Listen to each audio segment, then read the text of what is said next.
বন্ধুরা, এই বাচ্চা ছেলেটি খুব ভালো। সে একটি গরিব মেয়েকে কিছু টাকা দান করে, কিন্তু তার বাবা এই জিনিসটা পছন্দ করে না। সে মেয়েটির থেকে ওই টাকাগুলো কেড়ে নেয়, মেয়েটিকে ধাক্কা মেরে দূরে সরিয়ে দেয় এবং ওরা ওখান থেকে চলে যায়। মেয়েটি মন খারাপ করে চলে যায়। যখন তারা বাসা যাওয়ার জন্য বাড়ির কাছে আসে, তখন দেখে সেই মেয়েটি ওখানে শুয়ে আছে গাড়ির নিচে।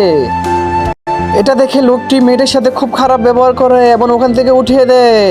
এর মাঝে ছেলেটি তার বাবার পকেট থেকে কিছু টাকা সরিয়ে নেয় মেয়েটিকে দেওয়ার জন্য।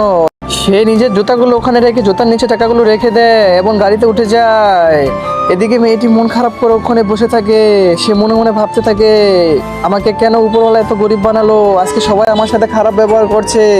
লোকে যাওয়ার সময় মেয়েটিকে খুব খারাপ খারাপ কথা বলে গেল, কিন্তু দূর থেকে ছেলেটি মেয়েটিকে বলে গেল যে জুতার নিচে আমি তোমার জন্য কিছু রেখেছি, তুমি জুতাগুলো নিয়ে যাও আর নিচে দেখো কিছু রেখেছি তোমার জন্য আমি।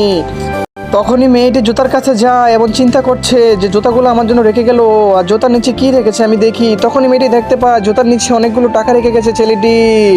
মেয়েটি অনেক খুশি হয় এবং উপরওয়ালার কাছে ছেলেটির জন্য দোয়া করে।